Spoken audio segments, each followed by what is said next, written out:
Assalamualaikum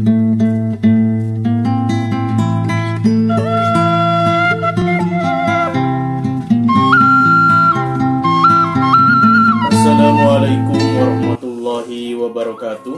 Para wargi mitra kaum dangu sadayana, alhamdulillah dina danget ayeuna urang sadayana tiasa di patepang dangu deui dina acara carita Tatar Sunda. Sakumaha biasa carita Tatar Sunda ieu didugikeun ku channel anu dipikameumit ku urang sadayana ka para wargi mitra kaum dangu sadayana anu mikalandep kana dongeng Sunda mangga diantos dina subscribe na dina channel anu parantos disayogikeun. Dina danget ayeuna urang sami-sami neraskeun hanca dongeng Sunda anu katunda dina judul dongeng Sareupna di Pajajaran. Dina danget ayeuna ieu dongeng teh majeng kana seri anu ka-42 nya. Sakumaha anu kabandungan ku urang sadayana. Dina seri anu sateu acana urang masih nyarioskeun Ginggi anu harita. Ginggi teh di Piwarang jantan badega di Puri teh nya. Di Puri Bagus Seta teh ya. Kumaha lajengna ieu carita? Mangga urang sami-sami bandungan ku sadayana. Mudah-mudahan ieu dongeng carita Tatar Sunda ieu janten landong pangbeberah kana manah kanggo urang sadayana. Mangga wilujeng ngadangukeun. Sabenerna ku jero sabulan ngimeutan Ginggi memang geus bisa mireungeuh situasi. Samemeh asup ka ieu Puri Ginggi ukur nampa beja yen Ki Bagus Seta teh pangagung anu gede pangaruhna ka raja. Hampir kabeh gagasan manehna ditampa jeung disatujuan ku raja. Kawijakan raja anu resep mulut pajeg luhur ka rakyat. Sebenarnya eta gagasan anu ditepikeun cenah ku Ki Bagus Seta. Ari Ki Bagus Seta boga gagasanna kitu teh oge hasil tina usulan ti Ki Soka anu masih keneh kula wadat raja. Gagasan naikeun pajeg nagara teh oge dipapanas pan Ki Banaspati. Baluka raja leuwih loba nampa usul ti anu hayang pajeg ditaekeun. Atuh loba wilayah-wilayah di Pajajaran anu hayang mindahkeun rasa baktina boh ka Banten, boh ka Cirebon. Boh Banten, boh Cirebon sanajan enya mika butuh pangasilan pajeg ti rakyat. Tapi maranehna oge mere imbangan kula luasana rakyat dina nyiar kipayah. Salian ti kipayah hasil bumi, boh Banten cenah boh Cirebon mere kipayah di laut.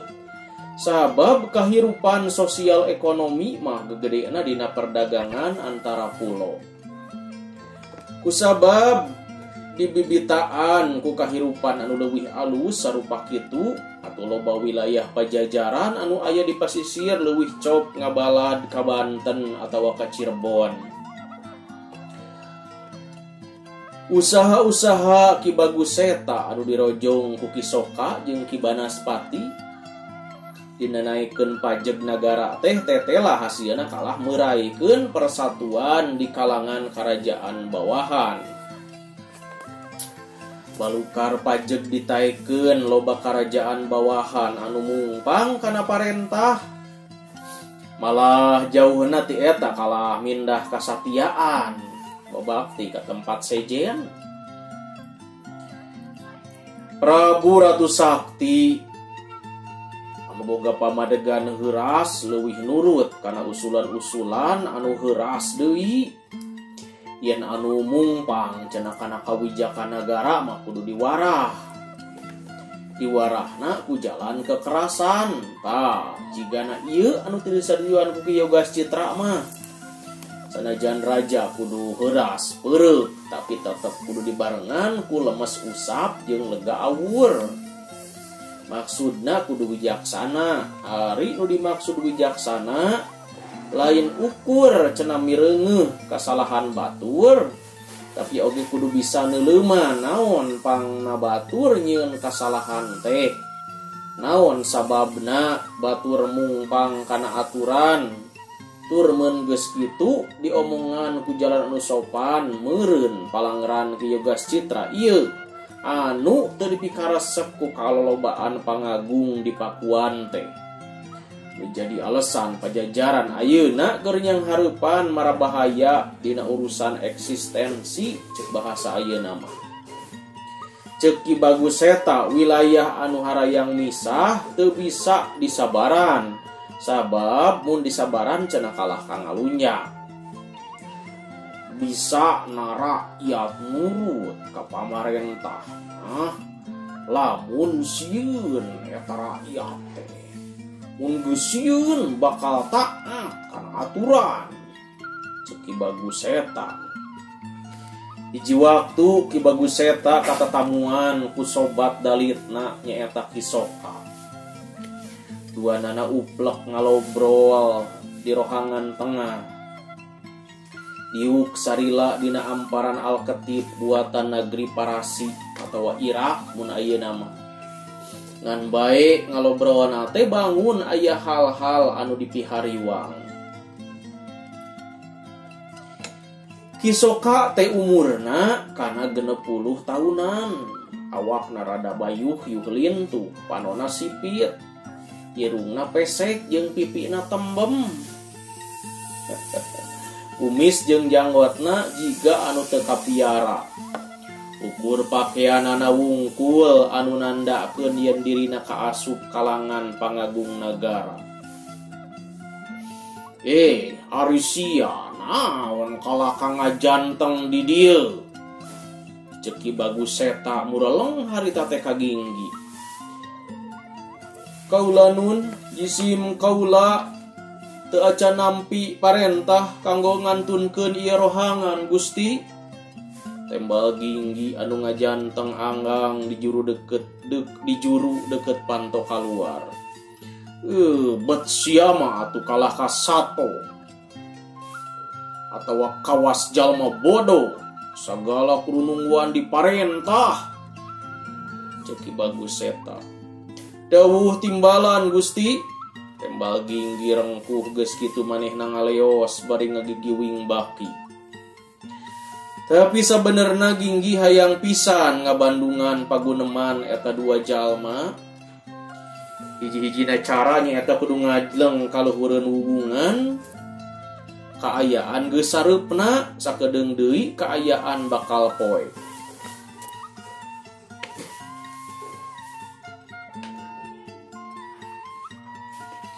Ginggi sok mireungeuh di luhur hateup teh aya hiasan-hiasan kayu. Beureun lamun manehna depa di dinya moal katohyan. Sanggeus mikir ka palebah dinya manehna nguliwed. Tangtu bae tarekah pikeun unggah kaluhureun hateup imah teh aya resiko. Disatukangeun kuta atawa benteng, tiap waktu bakal aya ponggawa anu tugur ngurilingan benteng. Lamun kanyahoan kumaranehna kaayaan bakal kacau. Manehna kudu bisa ngira-ngira, iraha kudu luncat kaluhur bari teu kanyahoan ku ponggawa anu keur tugur teh.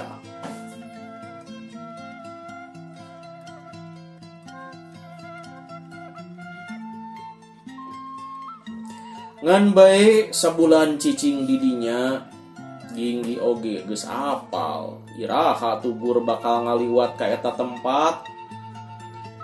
Tugur teh ukur sarombongan nu jumlahna 4, saban 200 hitungan maranehna bakal ngaliwat ka palebah benteng nu ieu. Jadi basa tugur geus ngaliwat jeleng awakna ngablesat kaluhur. Manehna nyempot dina kai hias anu napal dina hateup. Kituna teh bari ngitung, sabab samemeh hitungan nu ka 200 manehna kudu geus turun. Ginggi teh ngadekem we nyumput dina hiasan hateup. Basa manehna ngadekem aya sorang ngareket ku sabab hateup rada katindihan. Sorang ngareket nama lalaunan pisan tapi jigana kadengieun ku anu dihandap da buktina aya sora nu ngalengkah kaluar ti imah. Ginggi anu keur nyempod teu apal saha eta anu bieu kaluar ngan lamun mah teu kisoka tangku Ki Bagus eta. Tapi rek kisoka reka Ki Bagus eta ieu ukur nandakeun yen ti antara jalma dua ieu aya anu boga pangabisa sampurna sakurang-kurangna dina ngapimilik ilmu hiliwir sumping. Nyaeta ilmu jangan dengikeun sora anu jauh atawa sora anu lalaunan. Aya naon kadenge sora kisoka? Nyao sora naon bisa jadi japati sigana mah sabab di dieu leuwih loba japati liar. Kadenge sora Ki Bagus eta ieu ukur ngeceskeun yen anu cikeneh kaluar teh Ki Bagus eta teu salah disangkaan Ginggi sabab teu loba jalma bisa atawa nyaho kana ilmu hiliwir sumping. Kajaba anu kungsi diajar ilmu kanuragan ayu nu aya dina kitab Ratuning Balasariwu nu bisa kitu mah ukur murid-muridna Ki Darma. Ginggi tetep ngadekem sabab hayang pisan ngabandungan naon anu keur dipaguneman maranehna.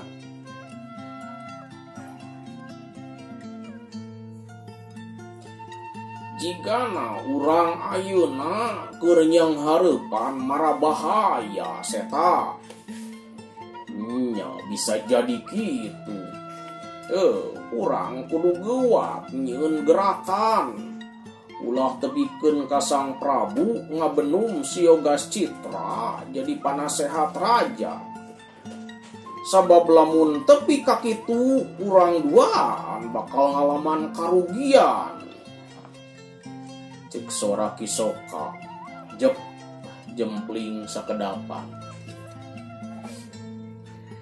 Geus kitu kadenge deui sora kisoka ngan intina nerangkeun yen lamun raja ngangkat Siogas Citra jadi penasehat pinasti bakal ngaganggu kana tujuan perjuangan maranehna.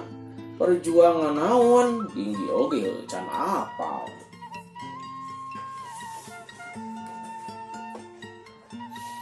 Urang teh wayahna kudu bisa silih tulungan. Kudu bisa silih tulungan. Cek sora kisoka. Pagawean Andika salaku muhara pasti bakal kaganggu. Cenah. Ari muhara teh nyaeta anu boga wewenang ngurus pajeg nagara. Jarempling deui jiga-jiga maranehna duaan keur neangan akal dina meurahikeun kasulitan maranehna. Sabot kitu kaayaan geus mimiti poe. Kaayaan geus sareupna ngan anu ngabalukarkeun kaayaan poek mah kusabab salian ti ieu kompleks teh dikupeng ku benteng luhur. Oge alatan loba tutuwuhan di dinya teh jarangkung anu daunna ting rumpuyuk saperti tangkal kecik, tangkal sawo, tanjung, malah aya caringin di dinya teh. Kaayaan bakal lemboek mongkleng saupama patugas lampu teu masang lampu damar. Lampu damar teh minyakna dina bahan hewani atawa nabati. Lamun minyak hewani dicokot tina gaji sasatoan, lamun bahan nabati tina siki jarang. Zaman harita di sakuliah Pajajaran loba kasampak sumur minyak katelahna cai kalahat bumi. Sebenarnya bisa dipakai ke bahan energi mun ayeuna mah. Ngan bae raja di mimitian Kusri Baduga Maharaja Prabu Siliwangi nyarek jalma ngagunakeun energi minyak bumi. Sanajan cenah loba mangpaatna tapi bakal loba bahayana. Ceuk raja harita minyak bumi teh dihasilkeun tina bahan-bahan anu umurna ribuan malah mah jutaan tahun. Lamun beak haben dialaan hayang aya deui teh kudu ngadagoan jutaan tahun deui gitu cek raja. Raja Pajajaran nyarita kitu Kang tuh lain jeung kapentingan jalma anu jamana harita. Jamana harita samangsa jumlah jalma masih ngawates minyak bumi moal beak dina zaman maranehna dicarek di awalna teh sabab keur kapentingan generasi ratusan tahun kahareup. Ongkoh lamun ngabiasakeun ngamangpaatkeun energi minyak tina bahan hewani jeung nabati, manusia teh bakal nyieun kawijakan dina kasaimbangan alam anu dina zaman harita mamnelahna teh tarekah ngertakeun bumi lampa.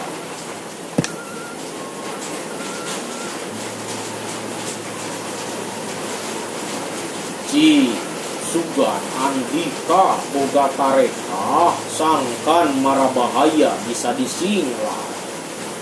Kadenge sorak kisok Ki Bagus Eta urang kudu bisa ngasongkeun jalma anyar anu bisa ngahalangan si Yoga Citra. Tembal Kisoka eta jalma kaharupna kudu bisa ngarojong kana gerakan urang.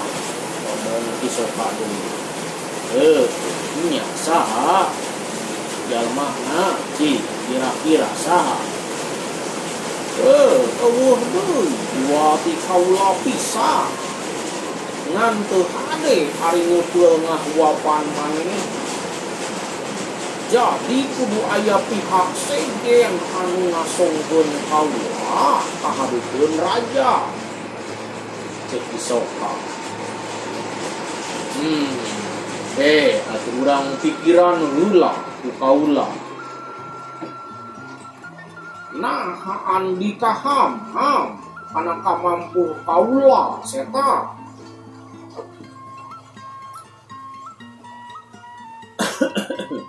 Lain kitu tapi pan kaula kudu mikira. Tapi kamana kekuatan si Yoga Citra?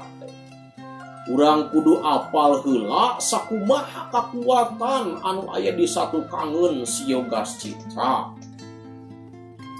Tembal Ki Bagus Eta beb jarempling heula ngan geus kitu kadenge deui sorak Ki Bagus Eta. Urang kudu nyaho heula tepi ka mana pangaruh si Yoga Citra ka raja. Eta jalma teh kurang gaul, teu pati kabireunguh gagasan-gagasan nu sipatna kanagara. Tapi nah raja make milih manehna. Eta anu perlu ku urang ditalungtik teh. Cek Ki Bagus Eta.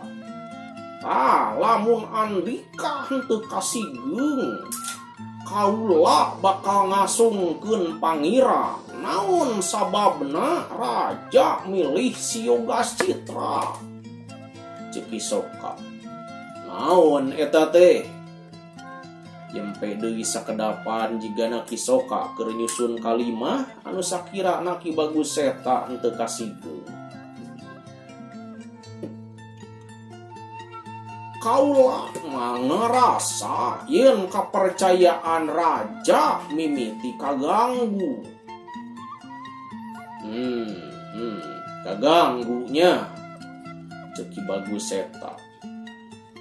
Dina jero sababaraha bulan ieu Andika loba gagal dina tarekah ngukumpul pakaian negara.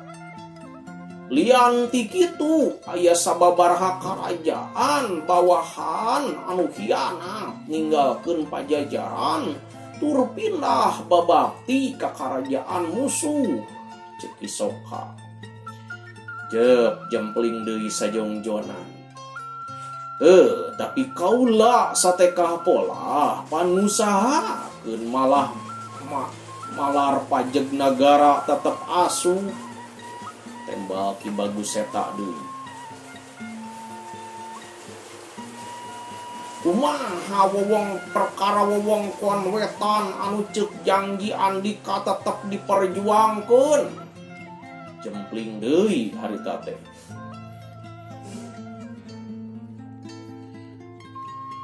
Ulah wakasalaharti cetak kaula tumanya kitu teh pikeun neangan akal. Kumaha sangkan gawe bareng urang tetep kuat. Ceki Soka.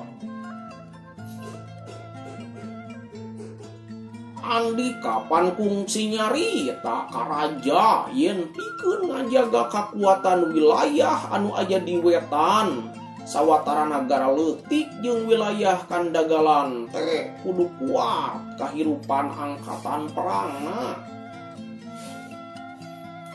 Tapi tepi kaki wari kakuatan di tebeh wetan acan kabireungeun.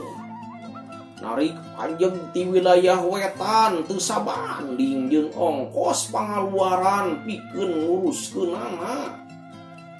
Ceuk raja ongkos keur nyusun pasukan haben kaluar. Tapi hasil pajegna kalah kabeuki Nyi Roro. Ngomong Ki Soka. Bab deui jempling teh naha Ki Bagus eta ngarasa rumasa atawa maneh ngarasa bingung nah hasil pajeg di tebeh wetan beuki ngurangan jumlahna. Andika kudu bisa nalingakeun bawahan Andika nyaeta jalma anu ngaranna Banaspati. Maha bener bisa dipercaya atau malah teu jujur dina nyetorkeun hasil pajeg. Cik sora Ki Soka. Ki Banaspati geus ditale ku kaula. Alasan manehna dina tahap awal ngabentuk kakuatan pasukan tangtu cenah bakal loba pakaya anu kaluar. Balukarna narik pajeg oge bakal loba kaksempong. Hasil pajeg masih dipake keur nambal kakurangan dina ngabentuk pasukan-pasukan di daerah. Tembal Ki Bagus eta. Tapi urang kudu satekah polah merjuangkeun. Sangkan kapercayaan raja henteu pindah ka Siogas Citra.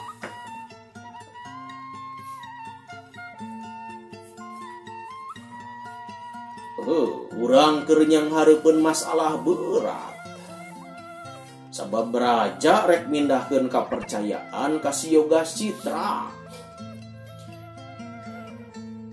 Kusabab aya pangarah raja teh.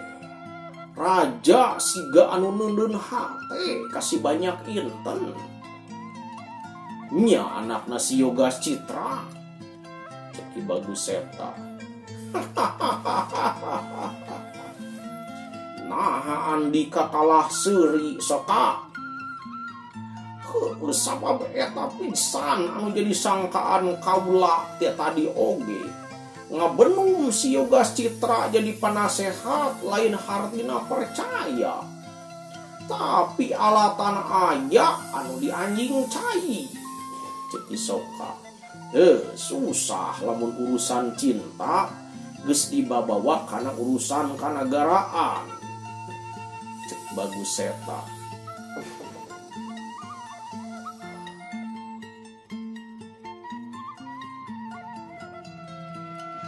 Itu sababna pikeun nyinglarna kumaha carana, kumaha akalna sangkan raja teu tulus ngayakeun hubungan jeung Siogas Citra anu dipatalikeun jeung urusan jodoh.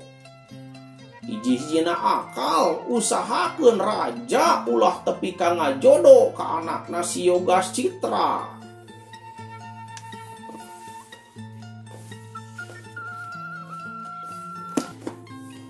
Para wargi mitra kaum dangu sadayana, urang rehat heula sakedapnya.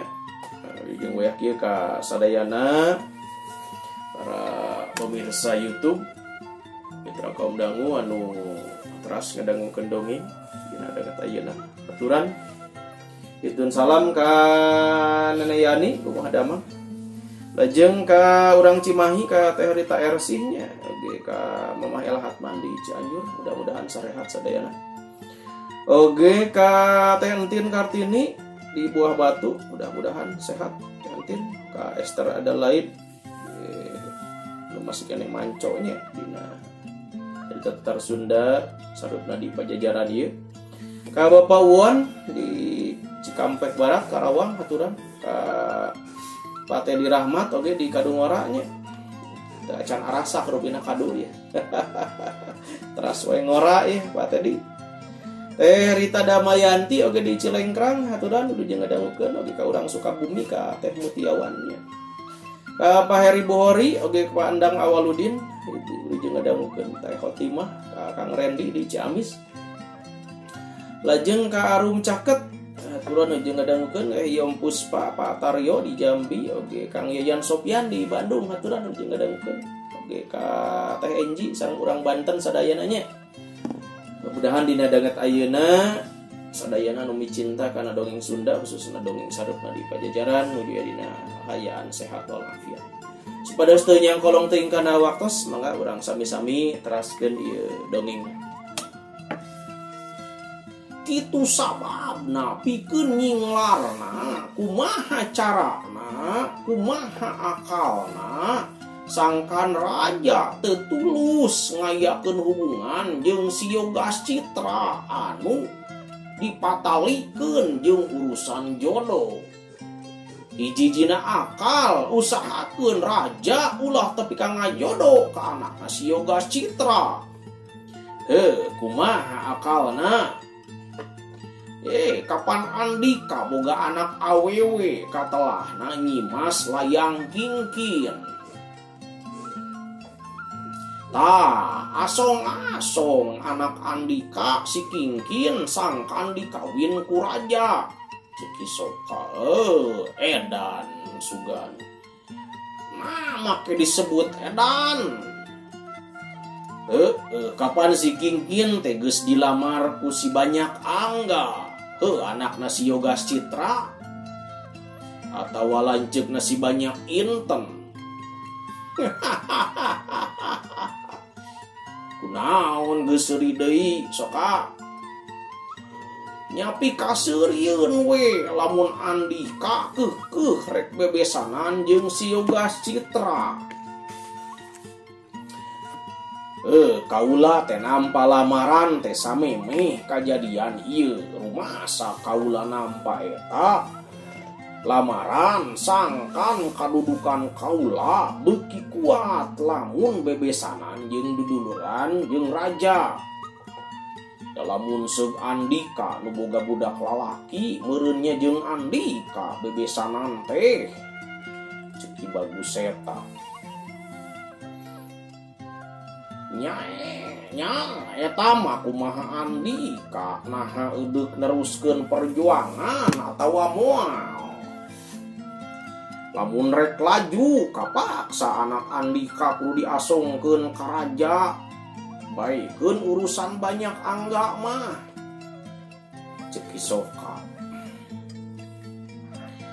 Ceki soka salila ieu putusan raja teh lolobana tina hasil gagasan-gagasan maranehna.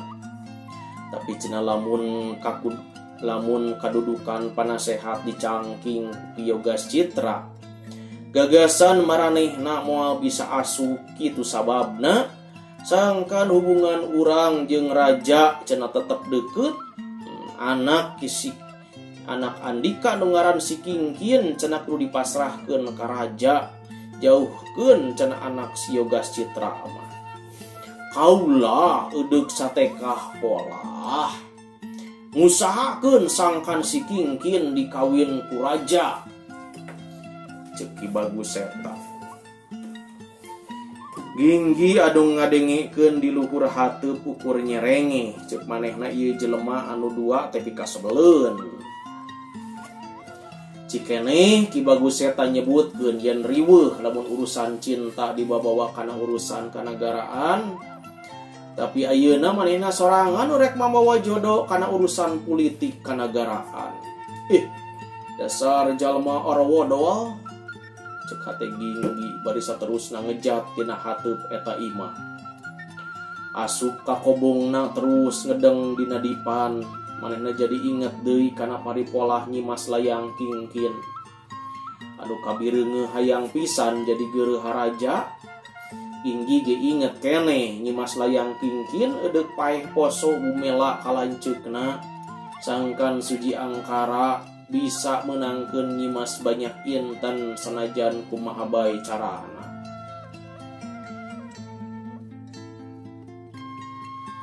Jadi sabenerna mah sanajan teu baradami, ayeuna boh Ki Bagus eta boh Nyimas Layang Kingkin keur pada boga kahayang yen raja kudu ngawin Nyimas Layang Kingkin. Ika sebeleun pisan kabehanana oge, cek pikir Ginggi. Ngan mikirna tekung si parat sabab di luar pantok kobong aya nu ngagedor.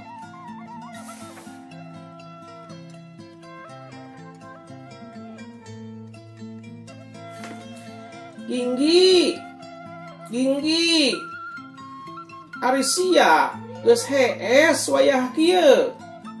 Kadenge sora salah saurang dayang di ieu puri.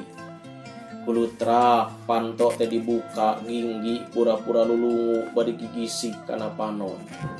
Aya naon aceuk cenah? Aya naon? Aya naon? 7 ragan seta nyeuselan. Dumeh guragro kasia eueuh datang. Cek dayang umur 30 tahunan. Euleuh kitunya ke atuh. Teu kudu. Gawean sia geus dipigawe ku dayang deuleu. Cek dayang. Teu pira anu disebut pagawean teh meresan jeung ngakutan wawadahan sesa opieun nampa semah isoka tadi. Ginggi rek ngampi deui ngan waktosna parawadi mitra kaum dangu sadayana parantos. Cak urang tunda heula ieu dongeng sarupna di Pajajaran dina seri anu ka-42 ieu. Mudah-mudahan masih keneh hancaeun urang dina seri-seri anu salajengna. Sakitu nu tiasa kapihatur. Apunten nu kasuhun nu jeung kantun. Wassalamualaikum warahmatullahi wabarakatuh.